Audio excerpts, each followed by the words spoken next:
Hello legacy students. So today we're going to look at solving real life applications, aka when am I ever going to use these logs anyway. You need those notes that I gave you in class, a pen or a pencil, and then you're also going to want a calculator to see where I'm getting some of these numbers from. So what do we need to be able to remember?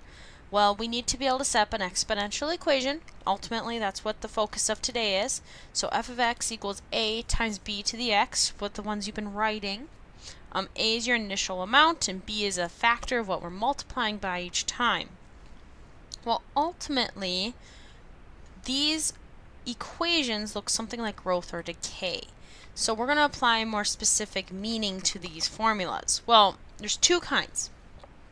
You got growth or decay.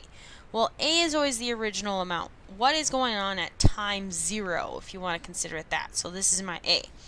R is the rate or percent as a decimal. T is the number of times the rate is applied, so how long is it going on?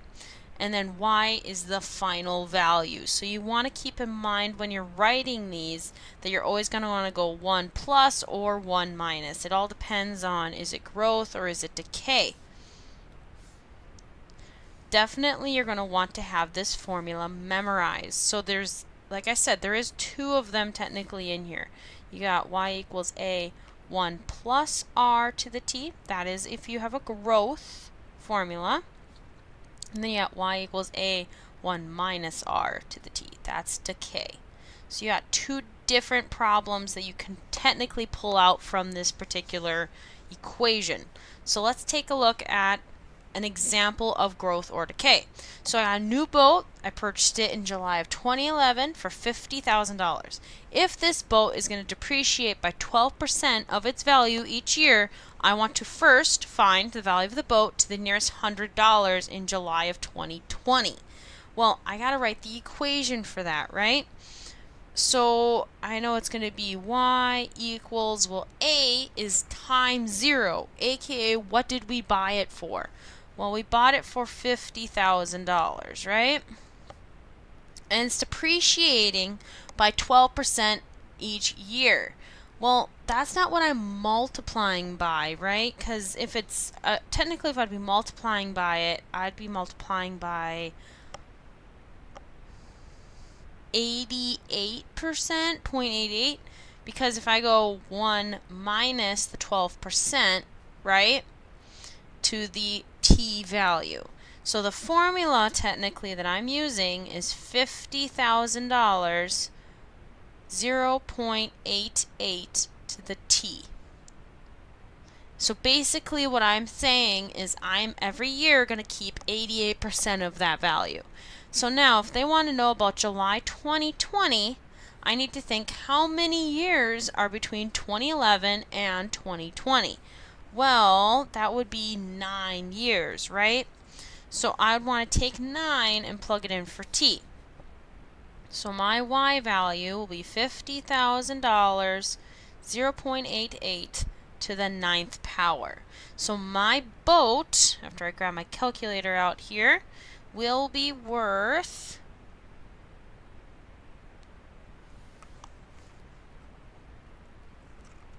they said to the nearest $100. Alright, so $15,800. Definitely, I've lost a bunch of money on that boat, right? Now, flip side of that, during what year will the boat be worth $20,000? So notice, this is a different equation, different question than what this one was. This is asking what year, aka I'm going to be looking for the exponent.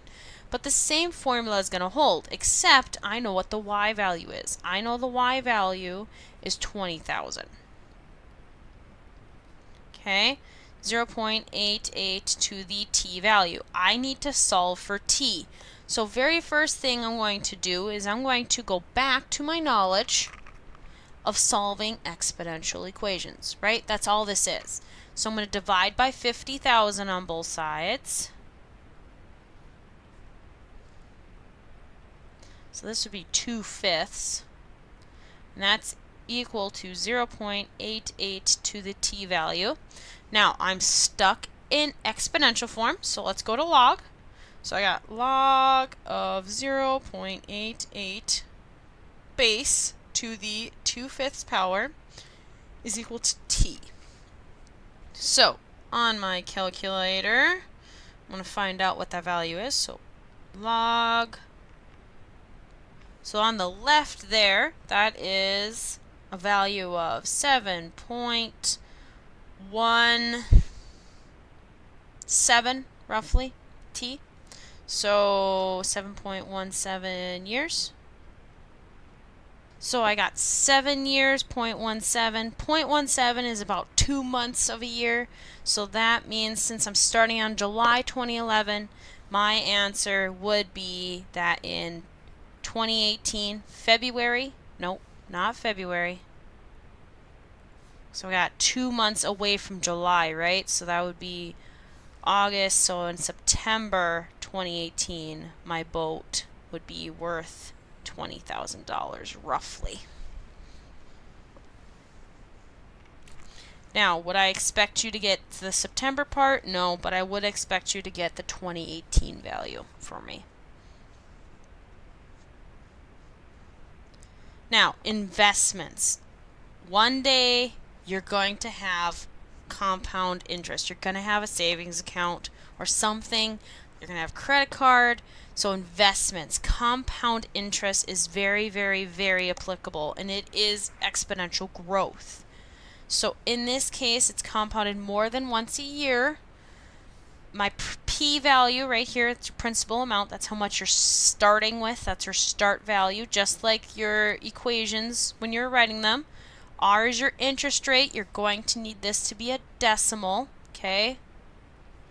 N is the number of times you're compounding. So if you're compounding quarterly, that would be 4. If you're compounding monthly, that's another very common way to compound. That's 12 months out of the year. So you're compounding 12 times throughout the year. T is the number of years you're going to leave it in for. And A is the final amount of your account after those number of years. So let's take a look at an example here. Suppose I'm going to invest $30,000 in a bank that pays 4% interest compounding monthly. I want to know how much money will I have in the account after 6 years. So I need my formula here. So I got, lost my pen here, A equals P 1 plus R over N to the N times T. Okay? So my P value is my principal, aka how much am I investing in? $3,000.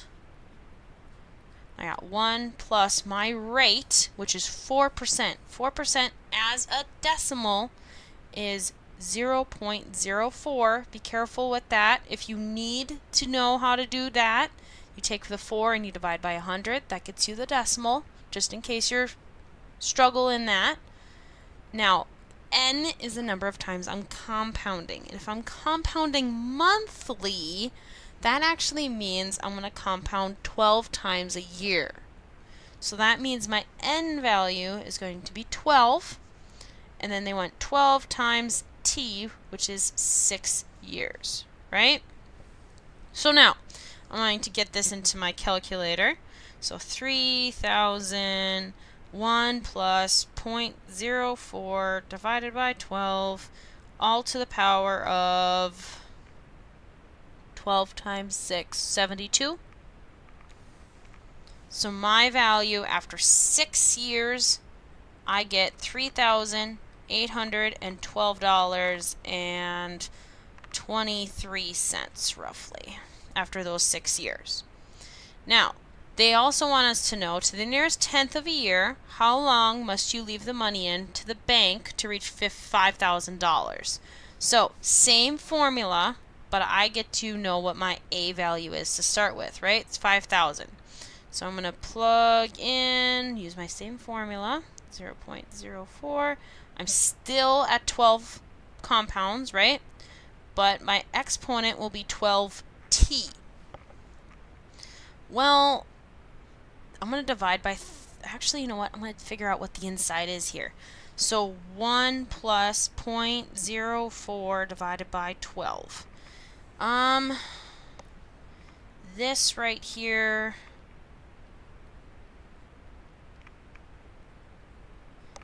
is 1.0033 to the 12t. I'm going to divide now by 3,000. I'm going to run over here so I have a little bit more room. So I got 5/3 equals 1.0033 to the 12t power. Now notice, guys, I can't get to that exponent, so I need to go to log form. So log of 1.0033 of 5/3 is equal to 12t. So I'm going to find the value of the left-hand side using my awesome change of base formula.